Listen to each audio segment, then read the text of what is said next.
करते हैं। तो स्टार्ट करते हैं। स्क्लेरेनकाइमा के जर्नल फीचर्स, जर्नल कैरेक्टर्स का पता हो क्या है, तो वो हम डायग्राम से पहले समझते हैं। ये डायग्राम है जिसमें 2 सेक्शन दिए गए हैं।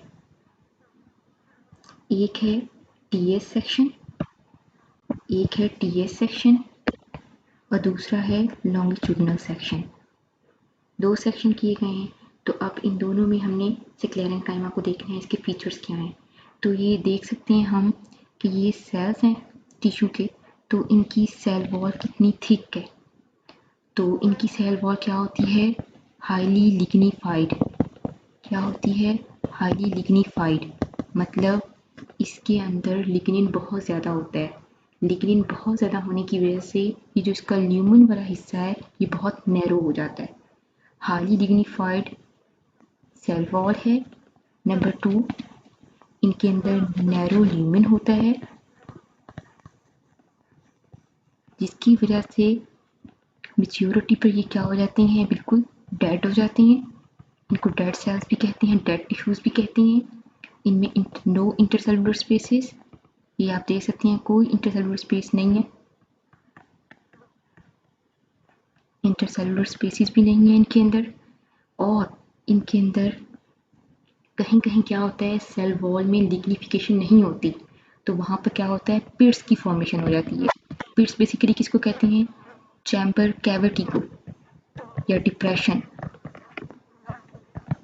और वहाँ से क्या है, सेल आपस में सेल टू सेल कम्युनिकेशन होती है। तो ये इसके बेसिक फीचर्स थे जो आपको याद होने चाहिए। तने पीछे से अब हम पढ़ लेते हैं एक दफ़ा कि क्या लिखा हुआ, रीड कर लेते हैं।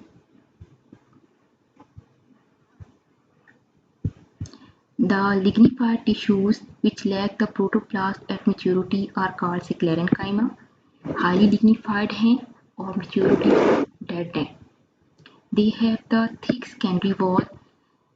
इनकी secondary wall thick है क्योंकि lignin की accumulation होती है बहुत ज़्यादा। These are the main strengthening tissues of the plant.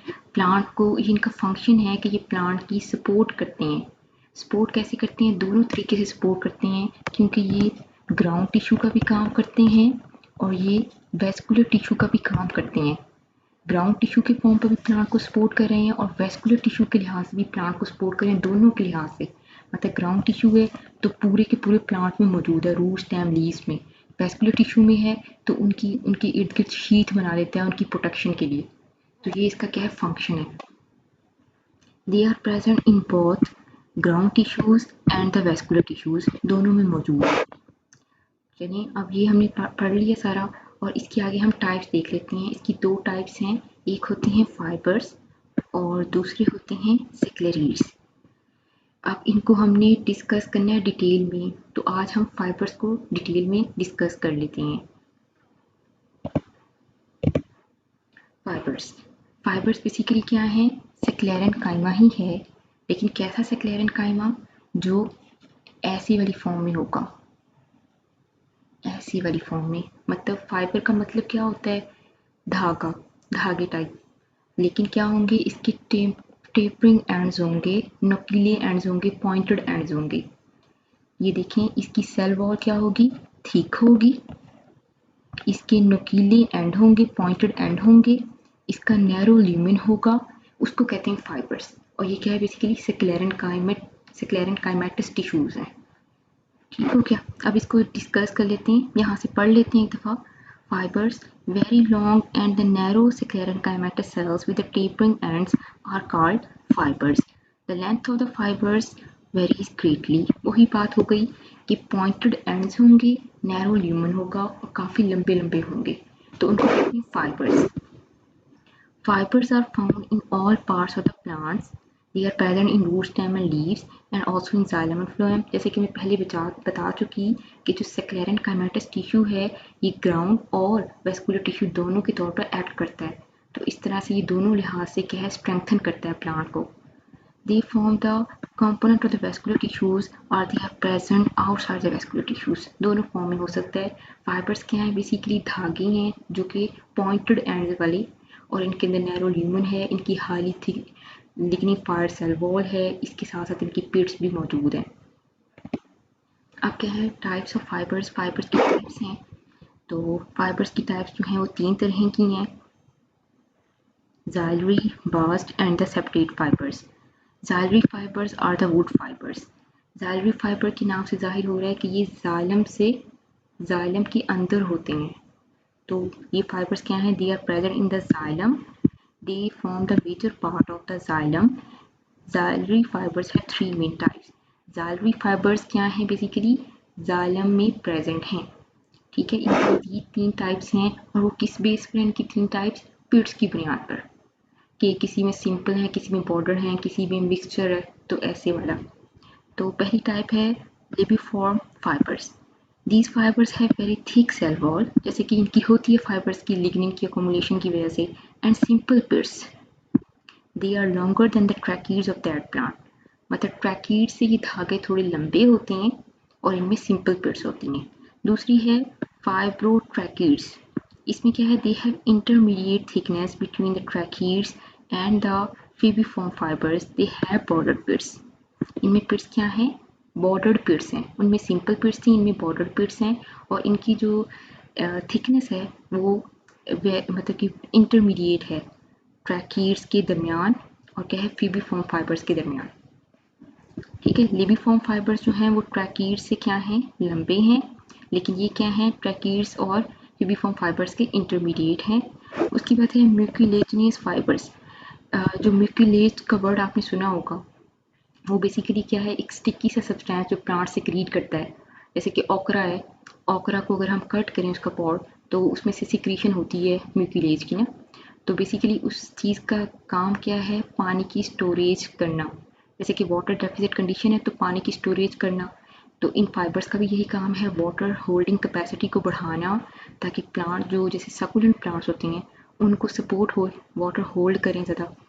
ठीक है, तो ये इसका काम भी ये है। The inner most layer of these fibres are rich in cellulose, it has great water holding capacity, therefore these fibres absorb the water and swell, these fibres are common in the elastic wood. ठीक है, ये क्या है? Fibres की types हैं। Xylem fibres में 3 types हैं। कौन कौन सी? लिबिफॉर्म फाइबर्स जो कि क्या हैं? सिंपल पिट्स वाली हैं। उसके बाद है फाइब्रोट्रैकीड्स जो कि इंटरमीडिएट थिकनेस वाले हैं। म्यूकिलेजिनियस फाइबर्स जो कि क्या है? म्यूकिलेज रिलीज करते हैं, वाटर स्टोरेज करना का काम है जिनका। आगे हैं बास्ट और द एक्स्ट्रा जाइलरी फाइबर्स। ये दूसरी टाइप है। एक्स्ट्रा जाइलरी मीन कि ये जाइलम के अलावा यानी कि फ्लोएम फाइबर्स, उनको कहते हैं बास्ट फाइबर्स। तो क्या है? These fibres are present in phloem and cortex tissues. In cortex, they form the uninterrupted hollow cylinders. In the ground tissues, in phloem they form the fiber sheath. ठीक है, जो vascular tissue है यानी कि phloem, उसके around ये क्या है? शीथ बनाएगा, और अगर ग्राउंड टिश्यू की फॉर्म में होगा तो वहाँ पर हॉलो सिलेंडर बनाएगा। ठीक है, आगे क्या है? मोनोकोर्स और डाइकोर्स के अंदर कैसे होएगा ना इनका काम। मोनोकोर्स में क्या है? बेसिकली आती हैं जैसे कि हमारी पोएसी फैमिली है, गंदुम है जिसमें चावल हैं, ठीक है, ये सारे जो है ना इस टाइप के प्लांट जिनकी हर्बेशियस स्टेम्स होती हैं, तो वो सारे मोनोकोट्स इसी में आते हैं। तो अब इनमें कैसा होता है? एक्स्ट्रा जाइलरी फाइबर्स, जो वेस्कुलर बंडल्स होंगे उसके अराउंड शीथ बना लेंगे ये फाइबर्स। बास्ट फाइबर्स क्या लेंगे? शीथ बना लेंगे। और अगर क्या है? ये ग्राउंड टिश्यू की फॉर्म में है तो ये सिलेंडर की फॉर्म में होंगे। तो ये बात ऊपर भी मैं डिस्कस कर चुकी, ये 2 चीज़ें। देन डाइकॉट्स में क्या होगा? डाइकॉट्स में क्या होगा? इनको पेरीसाइक्लिक फाइबर कहते हैं। मतलब पेरीसाइक्लिक मीन जैसे कि समझें ये पीथ है, ये वेस्कुलर बंडल है, इसके बाहर क्या होगा? ये शीथ बन जाएगी, इनकी क्या शीथ बन जाएगी, फिर कॉर्टेक्स होएगा, फिर एपिडर्मिस होगी। तो इस तरह से क्या है? इनको पेरीसाइक्लिक फाइबर्स भी कहते हैं कि दीज फाइबर्स आर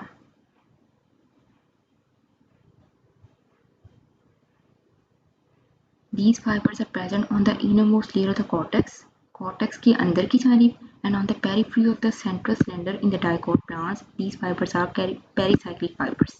थे जाइलरी फाइबर्स की। जाइलरी फाइबर्स के बाद हमने बात की बास्ट फाइबर्स की या फ्लोएम फाइबर्स की। तो अब फ्लोएम फाइबर्स की मजीद आगे 3 टाइप्स हैं ना। तो एक होते हैं कॉर्टिकल फाइबर्स। कॉर्टिकल के नाम से जाहिर है कि ये कॉर्टेक्स में ओरिजिनेट होंगे ना। फ्लोएम फाइबर्स फ्लोएम में ओरिजिनेट होंगे। पेरीवेस्कुलर फाइबर्स, पेरीसाइक्लिक फाइबर्स ना, these are present on the periphery of the vascular cylinder, they are present inside the innermost cortical layer। तो इनको क्या कहते हैं, पेरीसाइक्लिक भी कहते हैं। क्या कहते हैं, पेरीसाइक्लिक। क्लियर। तो अब हमने फाइबर की टाइप्स पढ़ी, जिसमें ज़ाइलरी फाइबर्स थे और क्या थे, बास्ट फाइबर्स। तो ज़ाइलरी फाइबर्स की मज़ीद 3 टाइप्स थी, libriform fibres, fibretracheid fibres and the mucilaginous fibres. आगे बास्ट फाइबर्स की मज़ीद टाइप्स थी, cortical fibres, phloem fibres and the perivascular fibres ना। तो ये सारी टाइप्स आपने अच्छे से याद रख लेनी है। आगे हम इनके कमर्शियल यूजेस को डिस्कस कर लेते हैं। डिस्कस तो नहीं, मतलब वो हमारी डेली लाइफ की चीज़ें हैं, उनको बंदा देखता है, बंदे को पता होता है कि ये चीज़ यहाँ पर यूज़ हो रही है, उनको याद रखने की भी ज़रूरत नहीं है। तो आगे हैं इसकी third type, septate fibres. Septate fibre जो हैं ये भी जाइलम और फ्लोएम के अंदर ही होती हैं। क्लियर। दैन क्या होगा, इनकी है डेवलपमेंट, फाइबर्स की डेवलपमेंट कैसे हुई। तो कोई भी टिश्यू कोई भी टिश्यू जो है ना, वो पेरेंट काइमेटस टिश्यू से ही बना है, क्योंकि बाकी के सबसे पहला टिश्यू जो था ना, वो था पेरेंट काइमा। उसके बाद बाकी सारे टिश्यूज आए हैं, जैसे एवोल्यूशन को अगर देखा जाए ना, तो इसलिए एवोल्यूशन में अगर देखते हैं तो पहले पेरेंट काइमा, देन क्या है, रिमेनिंग टिश्यूज आएंगे। रिमेनिंग टिश्यूज क्या आएंगे, उससे ही बने हैं, एवोल्यूशन ऐसे ही हुई है। तो यही कहते हैं कि फाइबर्स भी क्या हैं, इनसे ही डेवलप हुए हैं। फाइबर्स भी क्या हैं, इन्हीं से डेवलप हुए हैं। या तो कहते हैं पेरेन्काइमा से हुए हैं, या फिर प्रोकेम्बियम से, या फिर केम्बियम से, इनसे हुए हैं। तो इनकी डेवलपमेंट ऐसे हुई है। क्लियर। देन क्या है, कमर्शियल फाइबर्स। कमर्शियल फाइबर्स में हैं जिनकी अहमियत है वो है फ्लोएम या बास्ट फाइबर्स की बहुत अहमियत है। ये यहाँ से देख सकते हैं हम, इनकी बहुत ज़्यादा अहमियत है इसके अंदर। तो अब हम इनकी जो इम्पोर्टेंस है उसको देखते हैं कि वो क्या क्या इनके यूजेस हैं यहाँ पर। तो हम देखते हैं जो कमर्शियल फाइबर्स हैं या कमर्शियल क्रॉप्स हैं, फाइबरस क्रॉप्स जो है ना, वो कौन कौन सी हैं। एक है हैम, फिर जूट एंड फ्लैक्स। ये सारी क्या है, फाइबर्स वाली क्रॉप है ना, तो इनके नाम आपने याद रख लेने हैं बस। दैन क्या है, फाइबर्स भी दो तरह के होते हैं, एक होता है हार्ड फाइबर और एक होता है सॉफ्ट फाइबर। हार्ड फाइबर क्या होगा, जिसमें लिग्निन ज़्यादा होगा वो हार्ड फाइबर है, जो जिसमें लिग्निन कम होगा या ना होने के बराबर होगा वो होगा सॉफ्ट फाइबर। तो बस आपने ये याद रख लेना है और इसकी प्लांट की एग्जांपल्स याद रख लेनी है। ठीक है। हार्ड फाइबर्स क्या हैं, they have the high lignin contents in the walls, they are stiff in nature, they are obtained from the monocots. ठीक है, ये प्लांट्स के नाम आपने याद कर लेनी है। सॉफ्ट फाइबर्स क्या हैं, they may or may not contain the lignin, they are flexible and elastic, they are obtained from the flax and the jute, these commercial fibers have different uses। clear। Hard fibres हो गए, soft fibres हो गए। फर्क क्या है, जिनमें lignin होगा वो हार्ड है, ठीक है, क्या है, वो इलास्टिक भी नहीं है, इन इलास्टिक हैं बल्कि स्टिफ in नेचर है। जबकि सॉफ्ट हैं जिनमें लिग्निन नहीं है, वो क्या है, इलास्टिक in नेचर है। दैन इनके कमर्शियल यूजेस आ जाएंगे। कमर्शियल यूजेस क्या हैं, सिंपल है, फाइबर क्रॉप्स के नाम आएंगे तो आप उनके यूजेस भी आराम से लिख सकते हैं। तो सबसे पहले क्या है, टेक्सटाइल फाइबर्स, मतलब कपड़े के लिए जो सबसे ज़्यादा फाइबर यूज़ होता है वो है कॉटन। तो कॉटन फाइबर सबसे ज़्यादा क्या है यूज़ होते हैं, ये याद रख लेना आपने। कॉर्डेज फाइबर्स, मतलब जो रस्सी बनाने के लिए फाइबर यूज़ होता है, वो कौन सा यूज़ होता है, वो बेसिकली यूज़ होता है जूट यूज़ होता है। जूट क्या है, यूज़ होता है रस्सी बनाने के लिए, या फिर जैसे बोरियां वगैरह होती हैं ना, बोरियां बनाने के लिए क्या है, जूट यूज़ होता है। क्लियर। देन क्या है, फिलिंग फाइबर्स, मतलब ये जो मैट्रेसेस होते हैं और कुशन्स होते हैं, इन सब के लिए जो यूज़ होता है वो होता है जूट और कॉटन, ये दोनों यूज़ होते हैं। मैट्रेसेस के अंदर कॉटन यूज़ होती है या फिर जूट यूज़ होती है, ये दोनों। देन है ब्रश फाइबर्स, मतलब झाड़ू वगैरह बनाने के लिए कौन सी चीज़ यूज़ होती है, वो भी क्या है, ये इन सब के नाम याद रख लें। क्लियर। ये सारे हमारी डेली लाइफ की चीज़ें हैं कि भाई कपड़े के लिए कौन सा फाइबर यूज़ हुआ, ब्रशेज या ब्रूम्स के लिए कौन सा फाइबर यूज़ हुआ, रस्सी या बोरियां बनाने के लिए, ठीक है, कौन